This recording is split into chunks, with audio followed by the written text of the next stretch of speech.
Well, we hope that that crash that we just saw there wasn't too serious, and we'll have the second leg of the 750s later on in the programme. Just to remind you also that our cricket this afternoon, our Sunday cricket, is a terrific game between Northampton and Warwickshire, and we hope to see Brian Lara batting really quite shortly. First of all, we're going to the National Water Sports Centre at Home Pierpont near Nottingham.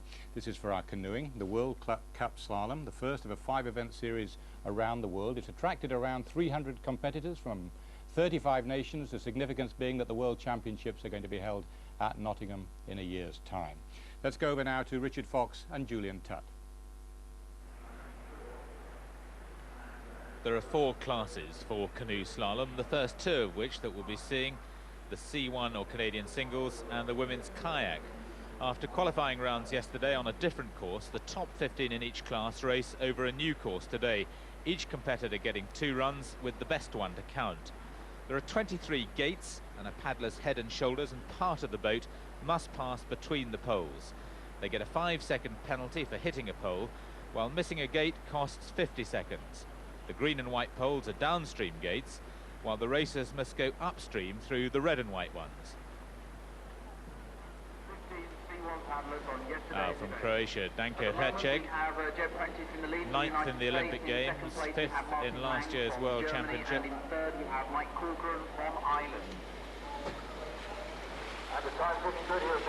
Qualified 6th in yesterday's qualifying heats. I think he's the lone Croatian here, and his coach looks more like a Croatian bodyguard than a trainer, but he's got deceptive technique, one of the smooth, stylish paddlers. You can see he's just working the blade in the water. Good reach, gliding his boat well.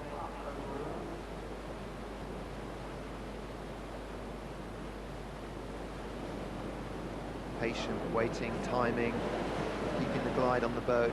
That was a good line through the muncher.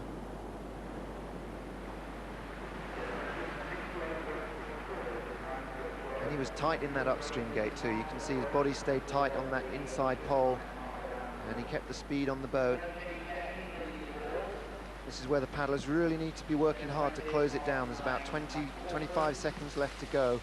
It's an easy part of the course. Their arms are tied, but there's time to be made up.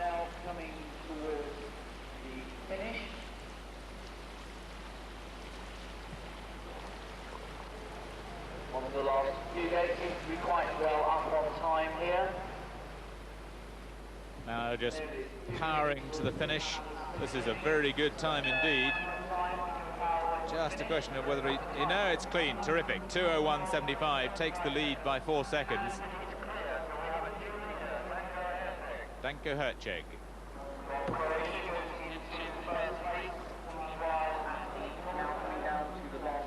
Just 3 to go on the first run of the Canadian singles. Patrice Estongue, a 21-year-old from Pau in the Pyrenees, racing for France, a new and very exciting young racer.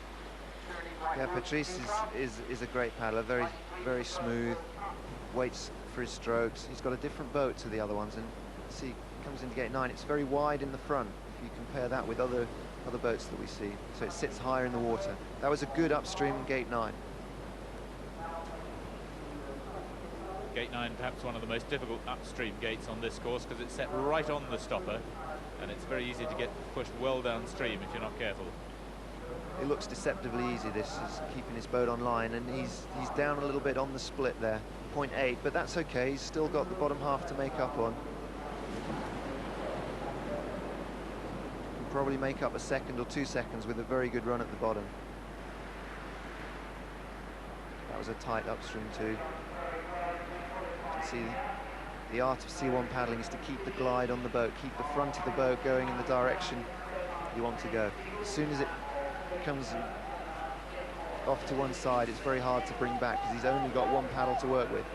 Patrice is very good at steering.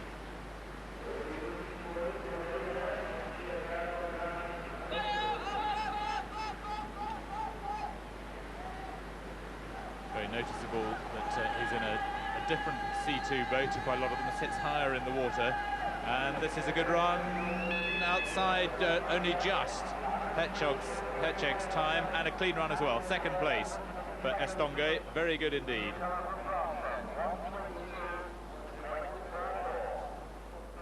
So that tremendous run by Hercheg, giving him just the lead by just over half a second from Estongue for France. Two Americans, third and fourth, Hearn and Prentice, the powerful German Martin Lang in fifth, and the Olympic champion from the Czech Republic, Lucas Pollert, in seventh place. The rather disappointing 10 penalty points collected by Gareth Marriott, although he had the fastest time, puts him down in ninth place. They'll go in the same order for the second run. Remember, it's the fastest run from either leg that will produce the winner. Gareth Marriott will be the last to go. Here then, the first run leader, Danko Hercheg, who's clean so far as we see him through gate 9. 2:01.75, his most impressive first run time, but his lead was only 0.69 of a second, so he'll be looking to improve on this if he can. That's his first run split time, and it looked as though he was pretty close to it. The clock stops at, well, no, he's not. He's over 3 seconds slower. I thought the clock hadn't stopped for a moment. So what's going through Hercheg's mind? He's leading after the first run. He's got to still try and improve. He doesn't know what the paddlers behind him are going to do. Sort of try and make up time. 3 second deficit on his first run at halfway. He's steering a little bit through 17. He's got to try and keep the speed on the boat. He can't think about the result. He can only think about the technique on this run, keeping it clean, trying to go a bit faster. He'll have watched some video, he'll have looked at splits, he'll be looking to shave a bit of time off. Very smooth paddler from Croatia. As you can see, left-handed. Perhaps a slight advantage for left-handed paddlers on this course. That's his time on the left, 2:01.75. Very close to it, but he's got a 5 second penalty. So his first run time counts, stays at 2:01.75. Patrice Estongue lying in second place after the first run. The first run leader already down, Hercheg, unable to improve on his first run time. This man was clean on the first run in a time of 2:02.44.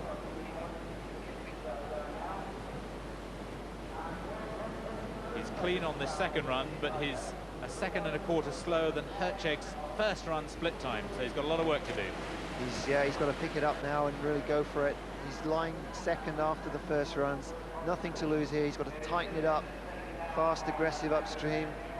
Bit of a limbo move going on there, but he looks clean. So can he close it down and finish fast and make up that time?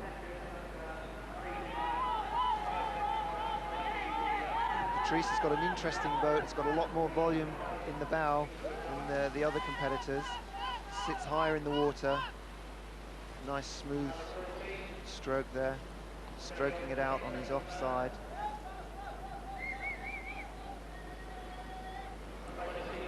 .2:01.75, the time he has to beat. That's Hercheg's time. He was 2:02.44 in the first run, and he's outside that. Not going to improve on his first run, so it's the first run time that counts. He got a 5 second penalty then anyway, so he remains in second place behind Hercheg.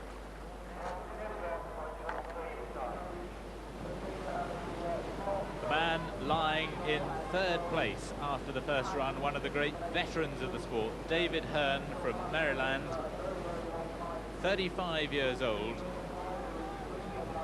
clean on the first run in a time of 2:04.66, came second in last year's World Cup Series. We think he's clear so far on this second run, but he's nearly 2 seconds slower than Hercheg's split time.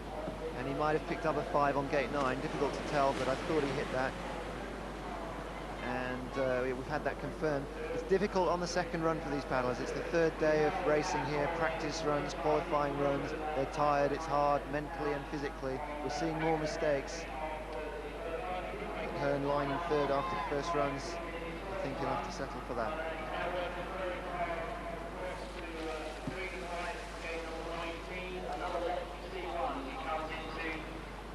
So there's no change at the moment to the first run leaderboard. It's Hercheg from Estongue, from Hearn, Jed Prentice from the United States in fourth place, and Martin Lang for Germany in fifth. And this run of Hearn's unlikely to change that. He may actually, yes, he's quicker, but he's got a 5-second penalty. That was a quicker run than his first, but with the 5 seconds added, it will end up slower. At least 5 seconds, maybe more as we wait. He thinks it might be 10. Just 5, but he'll stay in 3rd place. So with just one competitor to come, it is only Britain's Gareth Marriott that can change the order now. And this is Marriott. Clear so far as we pick him up at gate 9. 9th on the first run. He actually had the quickest time, 2:01.07, but had 10 seconds of penalties. Come on, Gareth. He knows this course well. It's like his own bathtub. Less than half a second slower than Hercheg's first run split time. It's going through his mind now. He knows he's got to be clean. He can't afford to touch a pole. It's tight. The other guys are good. Gareth's got to do a very good upstream here. He's going to be tight in, wrap round that pole. And now the bottom part of the course, he's really just got to pull hard, keep the line through gate 17, keep the boat running downstream. This is the gate he hit on the first run. He's probably seen the split times from the first run. He knows what he's got to do.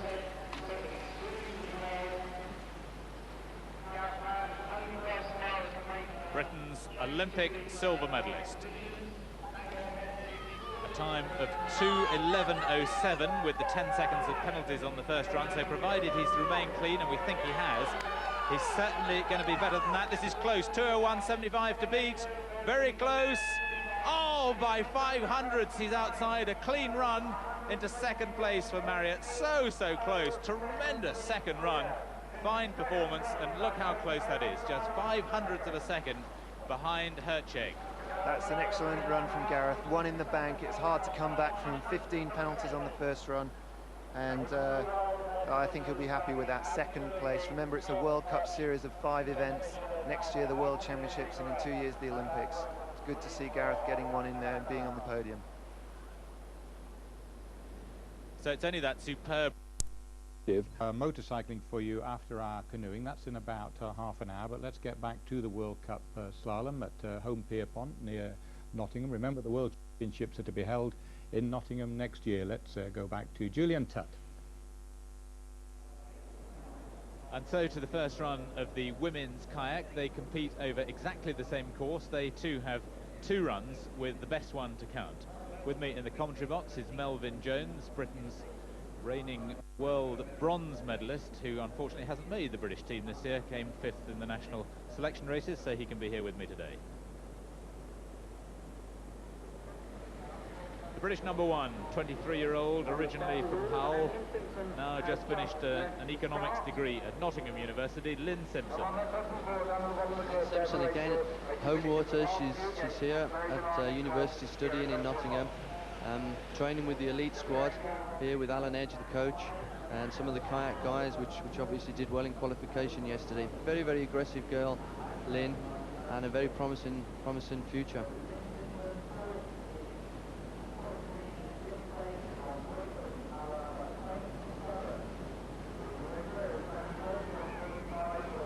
This is a fast time as well.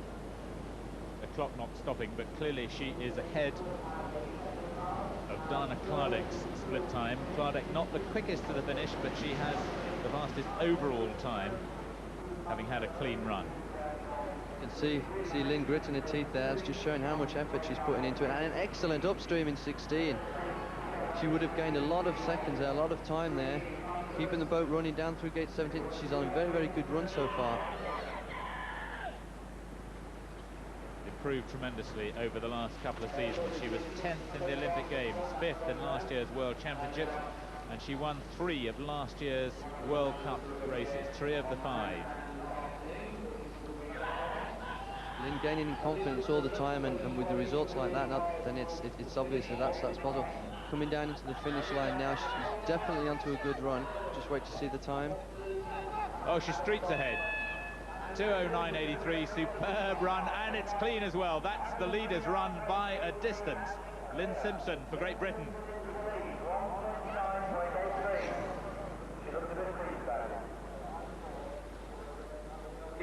2 left to go on the first run of the women's kayak. And this is Stepanka Hilgatova, the last of the Czechs. They all are based in Prague. That's the main centre in the Czech Republic for canoe slalom. Coached by her husband, Lubos Hilgat. Lubos Hilgat, great name in canoe slalom in the kayak men's. Unfortunately didn't make the finals for the men's, but Stepanka coming across, keep the bows down, looking for gate 12, coming across to gate 12. And only just behind, 900ths of a second, and in fact she lost direction a little bit going into 12.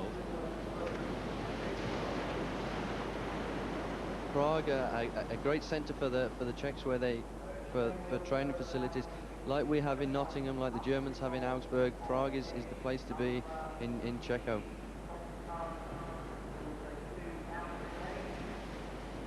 Again, a fraction of a second that's lost there by putting that little reverse stroke in. It's important for the girls, and in fact everyone, to do forward strokes and obviously keep the speed on the boat, keep the power moving, keep the boat moving forwards.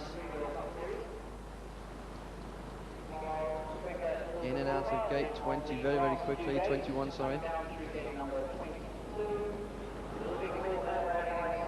Czech national champion has been very consistent in world competition, but in the big ones, the main events, she's not won any medals, but she's got a clean run there and fast into second place. Fine run from Hilgatova. So that fine run by Lynn Simpson, giving her over a second's lead for the second run. Top 7 women all going clear, and all the favourites are up there, although perhaps surprisingly the 2 French women down in 6th and 7th. The Olympic champion Lisa Mikula in 5th place, with from Czechoslovakia their best Hilgatova in 2nd place. For the second run they go in exactly the same order. Remember, the best run to count. The men's world kayak champion Richard Fox has retired. His sister Rachel Crosby is still very much competing. Married another British kayaker, David Crosby, who's probably about 5th or 6th in Britain at the moment. Rachel lying only 12th after her first run. She collected 15 penalty points. Now this looks a good comparison. Oh, she's much quicker than Lynn Simpson's first run split time, over 3 seconds quicker. That's a phenomenal time difference to be up at halfway split. She's going to be looking to carry on this performance down through the course. She's done very, very well there through the Muncher. Coming into Magic Roundabout.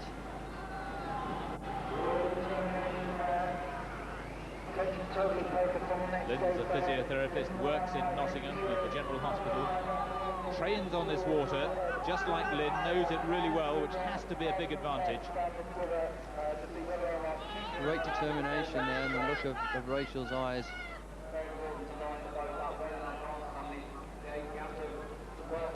I think a few of the girls were a little bit nervous this morning. Obviously they've gone away, they've concentrated. The first run was 2:11.56, but she had 15 seconds of penalties to add to that. This is very quick indeed. It's going to be ahead of Simpson. Yes, it is, by exactly 1 second. And no penalties, that's the new leader.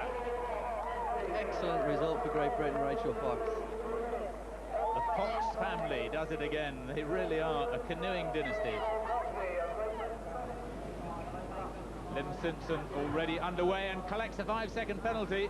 She's not going to be able to do anything about it. She won't know anyway that Rachel Crosby has taken over the lead from her.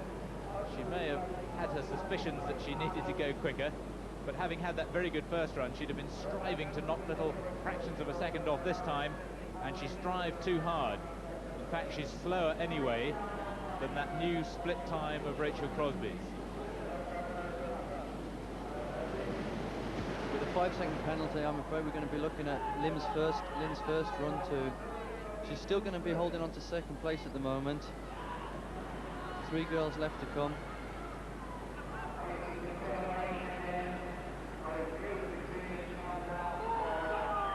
Little correction stroke there, all of it costing fractions of a second.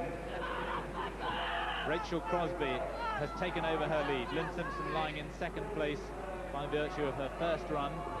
Hilgatova down into third, still to come. Striefecker in fourth, still to come. A lot of support for Lynn on the bank, following down, shouting.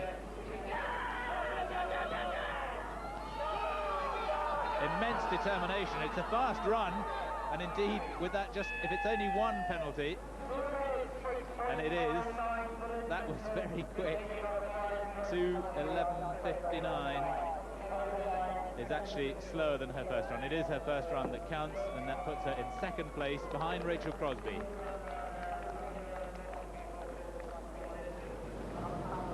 Stepanka Hilgertova, the last of the quartet of Czechs. She was lying in second place after the first run, but now pushed down into third after Rachel Crosby has taken over the lead. Remember, it's their best run of the two that counts. It's not an aggregate time. Rachel Crosby's time of 1:09:24, and Hilgertova not far off 2 seconds slower. We think she's clean so far. It looks to be clean so far, and 1.8, just over 1.8 seconds down on the split. Maybe lost just a little bit of time there. Just over 2 seconds down on the leader now, Rachel Crosby. She's going to be looking for every tenth, every hundredth of a second she can find. Driving on down now. Okay, 19.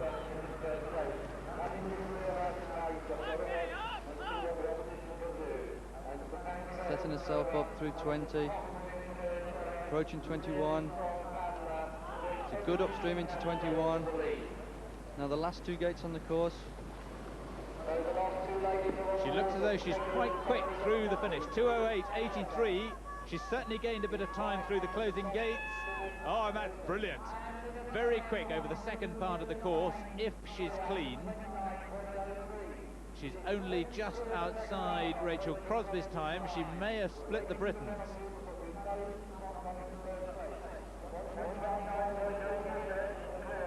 The Czech national champion, 26-year-old from Prague. She is clean into second place, splits the Britons. So it's Crosby from Hilgertova now, with Lynn Simpson in third place.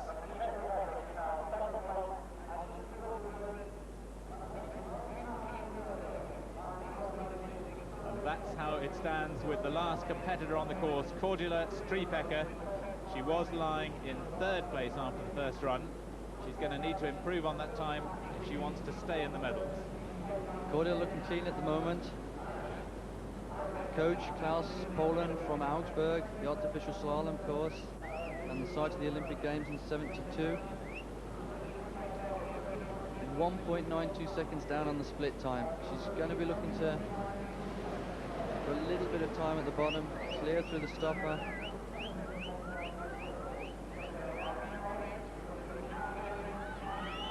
She's got low and slow on the upstream gate. Really needs to keep the boat moving, and she didn't. And more trouble. A reverse there. That's going to cost her a lot of time, and she's going to be very lucky if she's going to get into the medals at this race. Remember, she's been pushed out of the top three by what's happened in this second run. So although she was third on the first run, this second run had to be quicker, and I'm fairly certain it isn't. She's already slipping well behind. 2:11:04 is quicker than her first run, and we think it's clean. It was clean, but it's only good enough for fourth place. Good effort, but not quite good enough. So a fine result on home water for the Britons, Rachel Crosby and Lynn Simpson, split in the end by Hilgertova, the Czech, in second place, with the reigning Olympic champion Lisa Mikola-Jones well down the field.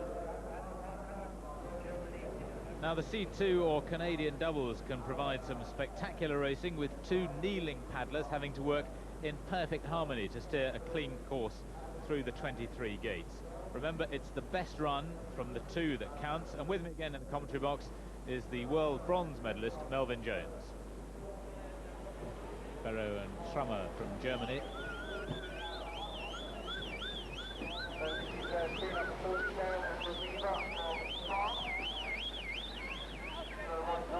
Leitrim are a very, very talented crew, but they tend to just pick up a couple of mistakes, little penalty touches on some competitions, which just puts them out. Normally very, very fast,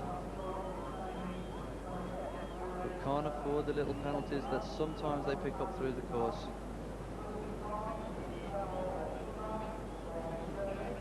Looking at a very respectable split time here. 1.72 seconds faster and clear, no penalty points up to this point. Punching through the muncher stopper.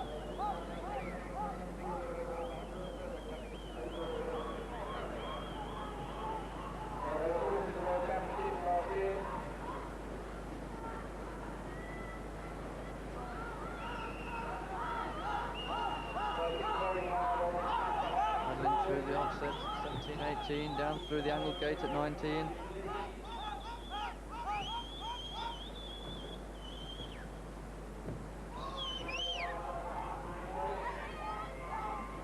Quite a few people running down along the bank encouraging these two, and it looks like this is a quick run. We haven't seen any penalties. They were quicker at the split. Oh, they're going to be well inside. Terrific run. And they are clear indeed, 2:09.67, and they've knocked, what, 4.5 seconds off the leader's time up until that point.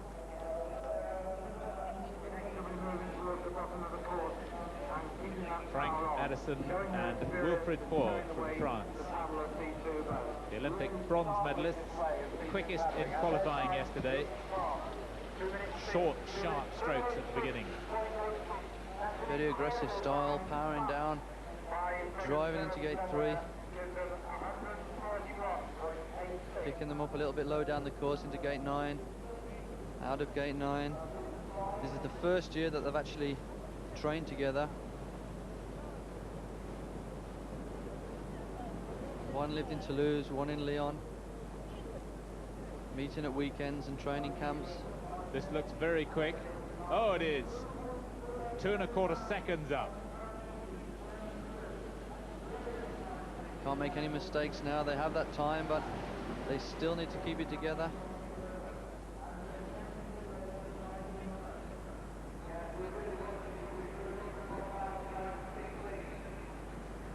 Just dodging the pole there at 16.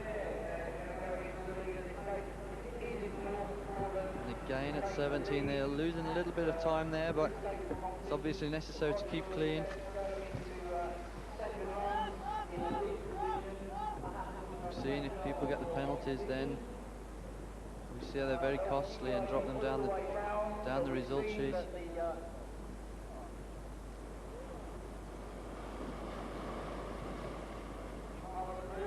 Really impressive pair. Terrific teamwork. Great power now. 2:09.67 to beat. They've done that by just under 4 seconds and clean. They have the first round lead.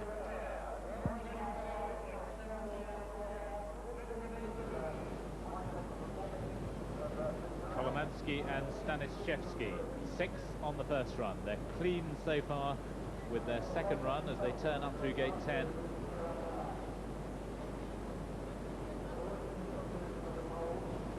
Young crew and gaining experience all the time. You saw again that manoeuvre where they put the back end down.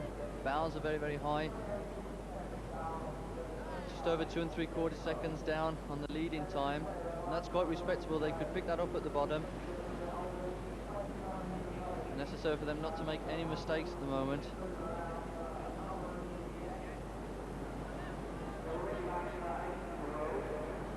Seeing small mistakes are very, very costly here. The Olympics back in '92.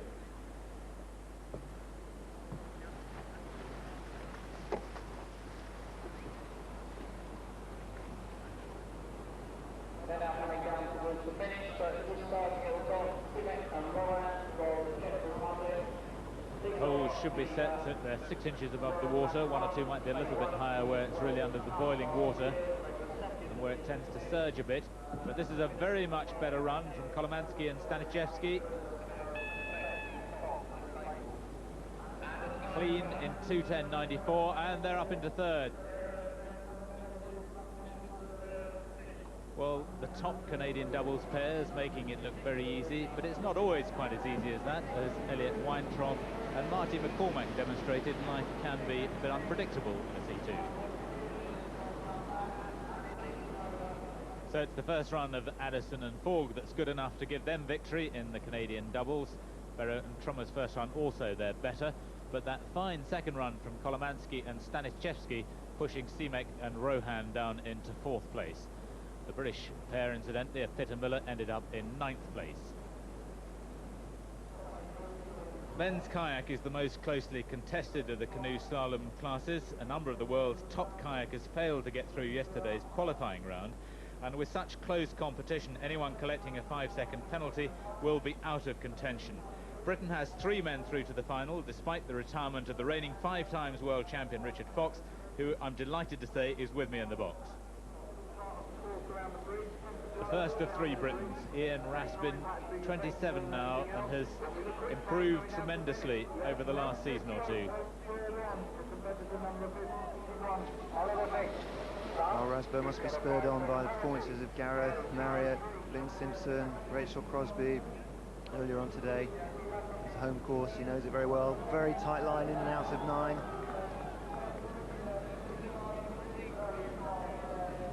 Geordie comes originally from Skelton near Middlesbrough, been living in Nottingham since 1987. And this looks very quick. Now he's... tremendous! Nearly 2 3/4 seconds quicker. Come on, Rasbo, keep it together at the bottom. He's got to be clean now. He must know he's on a good run. He knows he's got the speed. Crucial section now. He's got to be tight around this upstream gate. That's good. And out on 1 stroke. Good. Needs to flow. A little reverse stroke there.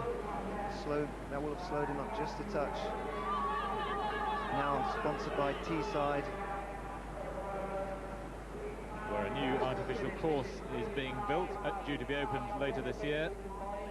Renowned as the strongest man in the team, real little bundle of muscle, very good all-round sportsman, and if he's kept it clean, which we think he has, this should be fast. Oh, it's very quick. 1:53.05 and no penalties, easily the leader. Excellent run, Rasbo, excellent. He held it together well, he was fast at the top, he kept his technique tidy. 1 little reverse stroke before gate 17, but I don't think it cost him much. Now he's got to sit and wait. Ian Raspin leads by a distance. Here's his younger brother Andrew, known as Kidder.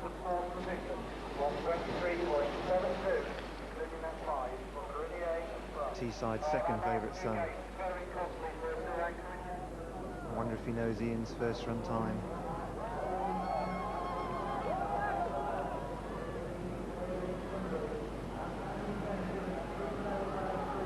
A little bit low there. That cost him a bit of time. And he's usually very crisp and tidy. That's a tight line, 11 to 12. lot to make up on his brother though. 3 seconds is hard, and I think you really need to be within a second of the fastest split to stand any chance of beating the overall time.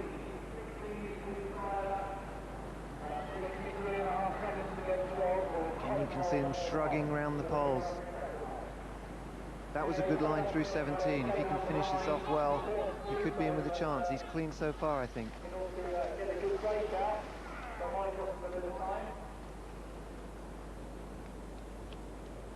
Drive into the upstream and whip it around and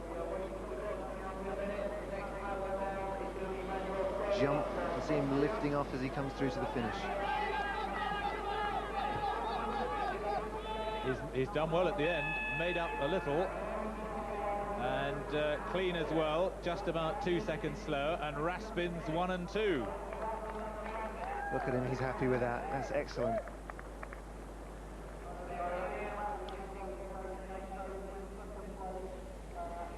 The reigning Olympic champion, Pier Paolo Ferrazzi, from Bassano del Grappa in Italy. There's a fast, powerful start from Ferrazzi. Ferrazzi, a physical paddler. He was good in 1990, good in 92. Says he's going to be good in 94 and good in 96. He's on a 2-year cycle. Will he be good today? A little bit low there.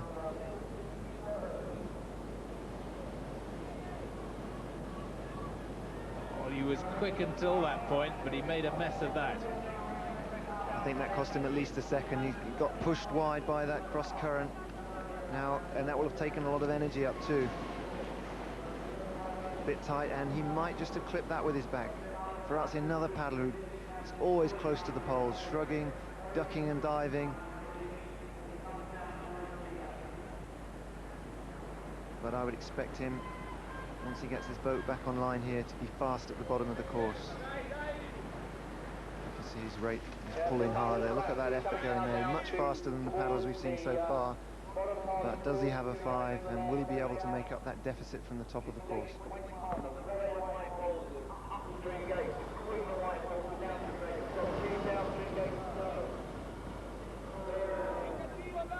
No, I think is the simple answer to that. Another mistake at the finish, like Carignan.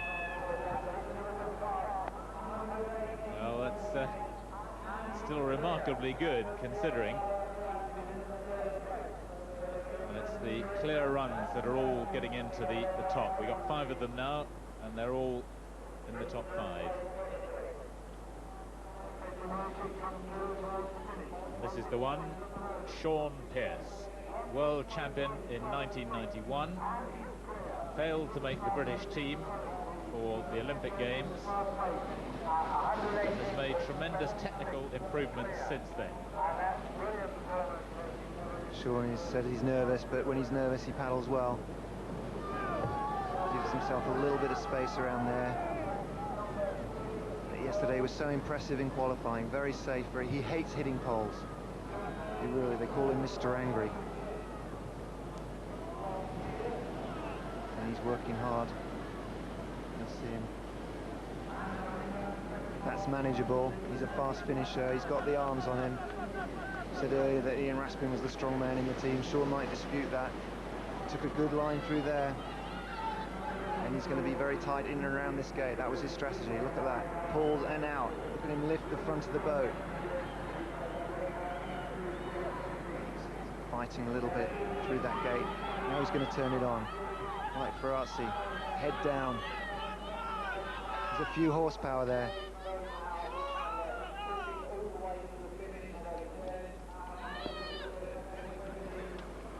The British champion, man who won the selection races. Britain in first and second place with the Raspin brothers. This is fast indeed from Sean Pearce. Just outside, but good enough for second.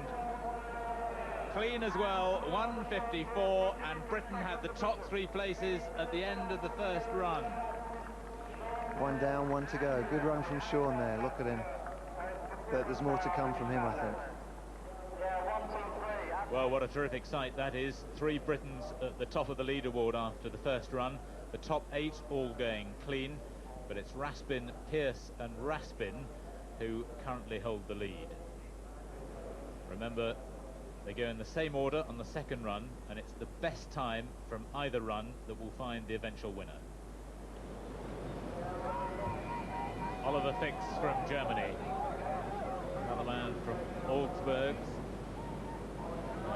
rather. Time of 2:03.41, including a 5-second penalty on the first run. And we've already seen a number going quite a bit quicker on the second. Well, he's in touch for a top 3 place. Fix is a man in form. He was the best German in the 3 selection events. He won all 3. Familiar with artificial courses. Augsburg, of course, the course where the 1972 Olympic slalom was held. Quite a big difference between that course and this, Richard, isn't there? It's a very steep-sided course. So this is many more beaches. You get less surging here. That's correct. Augsburg is narrower, a little bit steeper, and the water surges play a huge part in deciding the outcome of the race at times. I can remember days of frustration there in training. Fix is on a good run here. We think he's clean. 1:53.05 to beat. He really is having a good run. Outside Ian Raspin's time by exactly 1 second. And that was very smooth paddling. Clean he is, third place. Moves up from ninth. Really good second run from Oliver Fix.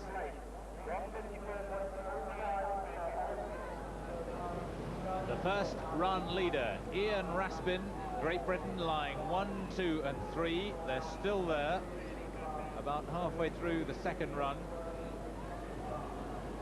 A clean run in 1:53.05. That's his split time on the left from the first run, and he's slower by over a second and a half on the second run, which is disappointing because with the experience of the first run behind him, you'd expect him to be a bit quicker now. And he's taken a 5 there. It's very difficult. His first run, I thought, was exceptional. Very good run. It's difficult to keep it together technically and physically. He was right on the limit, I think, on that first run. And sometimes the water flows with you. You can see on this run he's struggling a little bit more. The effort there, the fatigue. He'll know by now that his first run is what he has to rely on. But he'll finish this off like a pro. He'll be looking to improve on his way down, rebuild it and time down on the last sort of couple of games. This is back hole will make 23. So he'll be looking for back to the right. So I think his time is going to be slower anyway, and he's definitely got a 5-second penalty to add to that. Already outside his first run time. But Ian Raspin can be very happy with his efforts this afternoon, and he's now just got to wait and see whether the first run was good enough or not. Still leads at the moment.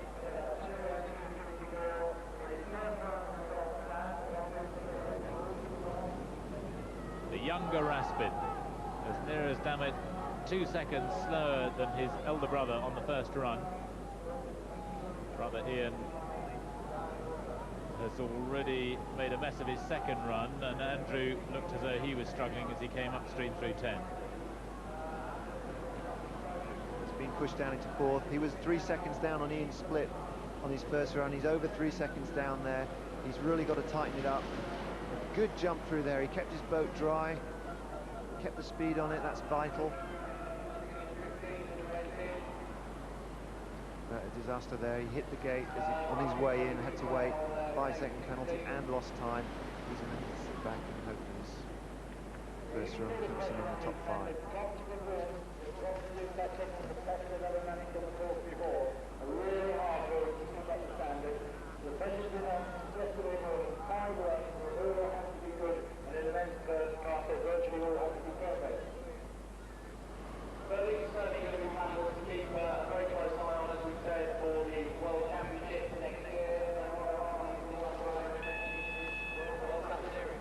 So a rather disappointing second run for Andrew in fourth place. Britain first, second, then Oliver Fix in third, Andrew Raspin fourth. We're now guaranteed of a British winner. The only question is who it's going to be. Ian Raspin leads, Sean Pearce in second place. Raspin couldn't improve on his first run.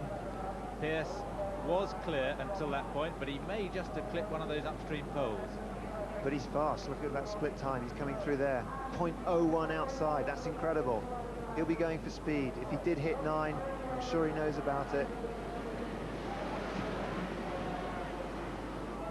And he'll be looking for a fast time. What can he make up? Tight around this upstream. In and out. He was looking to make up a little bit there. This is where Sean makes on most paddles. He's really got the arms at the end of the course. The last man down the course, there's a whole gang cheering him down the towpath, rushing down with him. The British champion chasing Ian Raspin's time. 1:54 dead he was, 1:53.05 he needs to beat Raspin. He's surely going to do that. 1:51, 1:52 he has, but oh no, he's clean, he's done it. We thought he may have hit that upstream gate. He shakes his head, he can't believe it.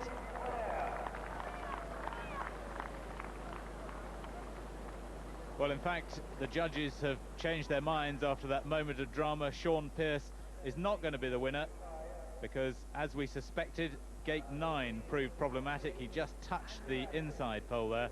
A 5-second penalty for Sean Pearce, so it'll be his first run that counts, and he stays in second place behind Ian Raspin. So Great Britain first, second and fourth. The two Raspins, first and fourth, split by Oliver Fix from Germany, and the Olympic champion Pierpaolo Ferrazzi down in sixth place. A tremendous day for Great Britain. Winners in the men's and women's kayak, and with Gareth Marriott second in the men's C1. Well, Ian, superb first run, and that was good enough, but at the end, this man on your right there gave you a real fright. Yeah, he did. It's very competitive out there, and I think Sean demonstrated just how keen it can be. When there's only hundredths of a second in it, I didn't know whether I was going to hang on or Sean was going to come through last minute. So yeah, I gave it everything I had. Well, he had the great first run, but for that touch, it would have been yours, Sean. Yeah, a little disappointing. It was really windy in gate 9, and you know, I disagree and they agree, so who knows, you know. That's one of those decisions you have to take, and you know, let's go on to next weekend now and you know, see if I can do it next weekend. Bad luck there for Sean Pearce, but what a good result there for Britain. Now we're going to have the conclusion of our